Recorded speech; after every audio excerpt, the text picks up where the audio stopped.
Assalamualaikum warahmatullahi wabarakatuh. Terima kasih teman-teman yang sudah mampir di channel Village Chess. Kali ini aku akan melanjutkan tentang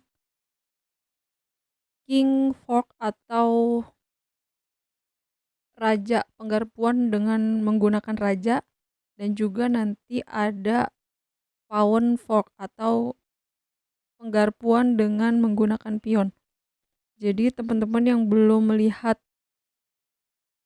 video sebelumnya tentang Queen Fork ataupun Rook atau benteng, teman-teman bisa lihat di playlist. Di situ sudah aku jabarkan ataupun aku share videonya. Jadi semoga aja bermanfaat. Oke, meneruskan dari materi berikutnya yaitu King Fork. Jadi penggarpuan terhadap raja ini yaitu posisi seperti ini diagramnya. Raja melangkah ke D4. Kenapa? Karena raja di D4 ini mengancam gajah di D5 dan juga kuda yang berada di C5. Ini yang disebut penggarpuan menggunakan raja. Jadi salah satunya harus dikorbankan untuk diserahkan oleh putih. Nah, ini posisinya seperti ini. Oke, ini tinggal kalau misalkan hitam melakukan menjalankan kuda D7, kita tinggal pukul raja kali D7. Sebaliknya kalau misalkan dia gajah B7 diselamatkan, kita tinggal pukul raja kali C5. Posisi berikutnya ini tentang pawn fork atau penggarpuan dengan pion. Jadi posisi ini hitam yang melangkah untuk melakukan pawn fork yaitu pion ke G4. Karena ada ancamannya raja, kemudian menteri di F3. Ini yang disebut pawn fork.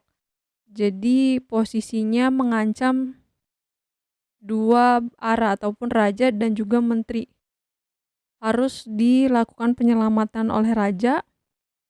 Misalkan raja ke H2, kita tinggal G kali F3. Atau kalau menteri kali G4, H kali G4, raja kali G4, dan kita akan melakukan promosi pion A4 ke A1 untuk membunuh raja putih di G4. Oke, berikutnya. Posisi seperti ini kira-kira pawn fork atau king fork? Ya, jadi ini penggarpuan menggunakan raja. Ini hitam yang melangkah yaitu raja ke B4. Dia mengancam pion di A5, kemudian kuda di A3. Posisinya harus salah satunya diselamatkan. Kode kuda C2 kita tinggal pukul raja kali A5.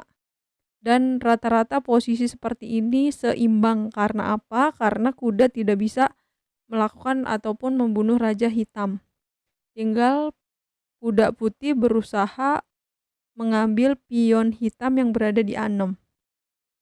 Berikutnya. Posisi seperti ini kira-kira apa langkahnya? Ya, betul, raja ke G6. Ini disebut king fork ataupun penggarpuan dengan raja. Jadi dia mengancam benteng di H7, kemudian kuda di G7. Salah satunya harus diselamatkan. Kalau dia misalkan kuda ke E8, ini masih ada gajah. Tetapi kita harus melihat adanya pemukulan, hitung nilai yang lebih tinggi nilainya. Jadi kalau kuda ini hanya 3 dan juga benteng ini nilai 5, kita pilih pemukulan yaitu raja ke H7. Jika belum tahu, teman-teman yang masih awal melihat di dalam materi ini, teman-teman juga bisa lihat lagi di playlist tentang masing-masing penilaian buah di dalam catur. Jadi seperti kuda ini ada nilainya, gajah juga ada nilainya. Oke, berikutnya kalau misalkan dia menyelamatkan bentengnya, misal dia mengancam pion di G4, kita tinggal pukul kuda di G7. Kalau dia pukul, kita melakukan raja ke F7. Tujuannya untuk melakukan promosi pion di F8. Oke, berikutnya. Ini hitam yang jalan. Kira-kira langkahnya apa? Oke, betul, pion ke C5 karena ada ancaman penggarpuan antara kuda dan juga benteng. Masih sama untuk melakukan pengorbanan, salah satunya ketika bentengnya dilarikan, kita tinggal pukul C kali B4. Nanti rencananya kita bisa melakukan promosi pion yang berada di G7 H6 mencapai petak G1 kemudian H1. Kalau putih menyelamatkan kudanya, misalkan kuda C2, kita tinggal pukul benteng di D4. Dan masih sama tujuannya untuk melakukan promosi pion G7 hingga mencapai pion di H1 kemudian G1. Oke, berikutnya lagi. Hitam yang jalan, kira-kira langkahnya apa? Teman-teman bisa komen di bawah untuk hasil dari hitam yang melangkah ini. Ini aja teman-teman. Semoga bermanfaat.